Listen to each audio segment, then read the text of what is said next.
Press talks में एक नई स्टोरी के साथ मैं हूं आपकी होस्ट अथरूबा रज़ा। तौहीन अदालत की जामा तारीफ आईन पाकिस्तान 1973 के आर्टिकल 204 में की गई है और इसकी मज़ीद तशरीह व तौज़ीह तौहीन अदालत ऑर्डिनेंस 2003 में की गई है, जिसमें फ़ौजदारी तौहीन अदालत और दीवानी तौहीन अदालत के तसव्वुरात को अलहदा करके पेश किया गया है। बुनियादी तौर पर इस कानून का मकसद ये है कि मुआशरे में अदलिया की इज़्ज़त व तकरीम बरकरार रहे। एक लिहाज से अदलिया शीशे के घर में बैठी होती है। इसके जज ना तो आए रोज़ प्रेस कॉन्फ्रेंस करके अपने फ़ैसलों का दिफा कर सकते हैं और ना अपने ऊपर होने वाली बिला जवाज़ तनकीद का जवाब दे सकते हैं।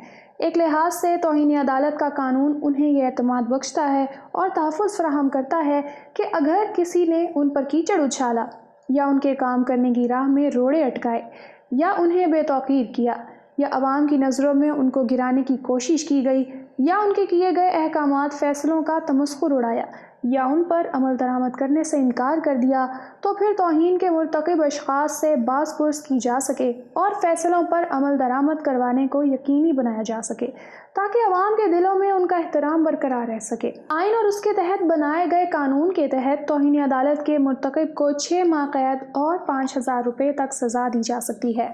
अगर जज वसीउल क़ल्ब हो और उसके शाने भी चौड़े हों तो वो कंटेमनर यानी तौहीन अदालत के मुर्तकिब शख्स को महज तनबीह और फहमाइश करके माफ़ कर देता है, जबकि कुछ जज साहिबान ताबरखास्त अदालत तक कंटेमनर को अदालत में बैठे रहने की सज़ा देते हैं ताकि उसको उस दौरान अदालत के काम करने के तौर तरीके से भी आगाही हासिल होती रहे और वो अपने जुर्म का आदा करने से भी मुजतनिब रहे। माजी करीब में सुप्रीम कोर्ट ऑफ पाकिस्तान ने वज़ीर आज़म यूसुफ रज़ा गिलानी को ताबरखास्त अदालत सज़ा दी और नतीजतन वो आइन के आर्टिकल G163 के तहत असम्बली की रुकनीत से भी महरूम हो गए और उन्हें वज़ारत उज़्मा से भी हाथ धोने पड़े।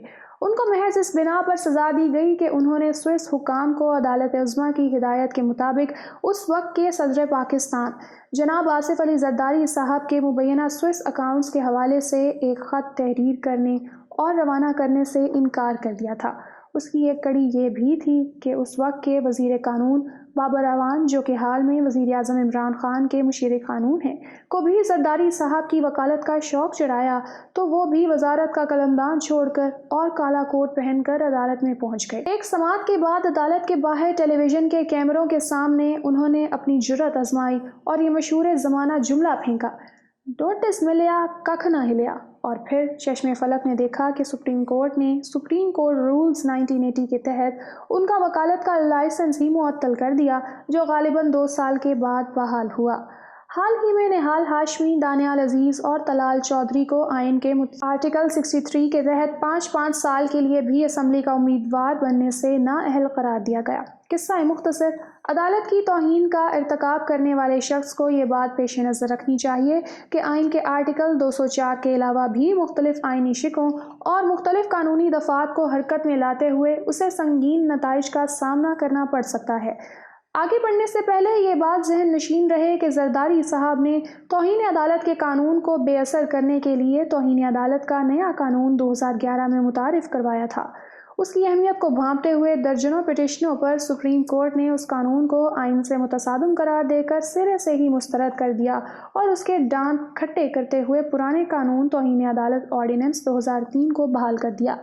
हालिया दिनों में ये बहस फिर से इसलिए शुरू हुई है कि मतीउल्लाह जान, एक बेबाक और निडर सहाफ़ी को एक मुबैना तौहीन आमेज़ ट्वीट पर सुप्रीम कोर्ट ने अज़ खुद नोटिस दिया है, जबकि दूसरी तरफ इंडियन सुप्रीम कोर्ट ने भी एक सीनियर वकील प्रशांत भूषण के 2 ट्वीट्स पर तातीलात के बावजूद फिलफौर तौहीन अदालत की कार्रवाई शुरू करने का फैसला किया है। दुनिया भर के कानूनी माहिरीन ये दुहाई देते नजर आ रहे हैं कि तौहीन अदालत का कानून फरसूदा और अज़कार रफ्ता है। ये बरतानवी बादशाहत की यादगार है।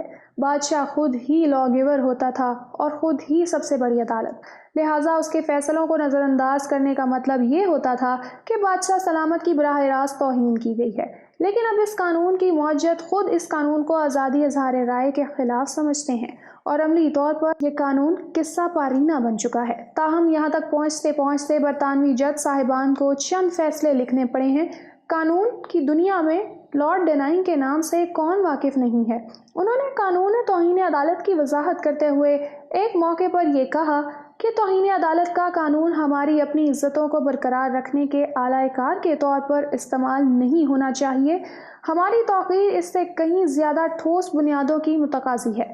ہمیں اپنے کردار سے اس کو یقینی بنانا چاہیے۔ ایک امریکی جورس نے 1898 میں کس قدر فہم و فراست کا ثبوت دیتے ہوئے یہ کہا تھا: یہ ہماری بھول ہے کہ اگر سپریم کورٹ پر کوئی نقد و جرح نہ کرے تو اس سے اس ادارے کی عزت و وقار میں اضافہ ہوگا۔ ججوں کی زندگی اور کردار پر سب کی ہر وقت نظر رہنی چاہیے اور اس کے صادر کیے گئے فیصلوں پر تنقید کا پورا حق ہونا چاہیے۔ وہ زمانہ لٹ چکا جب کسی شخص یا کسی گروہ کو تقدس کا ہالہ پہنایا جاتا تھا۔ تنقید کرنے والے سب ایک جیسے نہیں ہوتے اور بعض ناقدین اپنی شخصیت کو ہی مجروح کر رہے ہوتے ہیں۔ پھر بھی ہر قسم کی تنقید کا خندہ پیشانی سے سامنا کرنا چاہیے۔ ٹھہرے ہوئے پانی میں تو بدبو اور موت ہی جنم لیتی ہے، جبکہ زندگی اور صحت چلتے ہوئے پانیوں میں ہی نمو پاتی ہے۔ ٹھیک انگریزی الفاظ یہ ہیں: It is a mistake to suppose that the Supreme Court is either honored or helped by being spoken of as beyond criticism. On the contrary, the life and character of the justices should be the object of constant watchfulness by all, and its judgment subject to the freest criticism.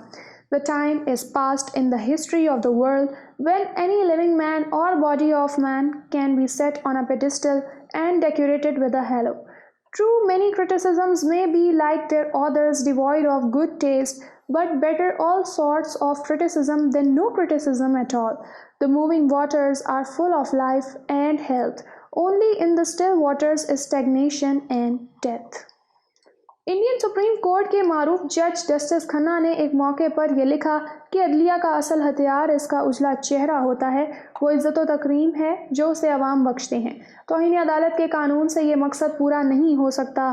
توہین عدالت کے قانون میں ایک عجیب الجھن ہے کہ عدالت خود ہی شکایت کنندہ ہوتی ہے، خود ہی ٹرائل کرتی ہے اور خود ہی منصف ہوتی ہے۔ وہ سراسر عدالت کے رحم و کرم پر ہوتا ہے اور بسا اوقات تو معافی مانگنے کے باوجود اسے معاف نہیں کیا جاتا۔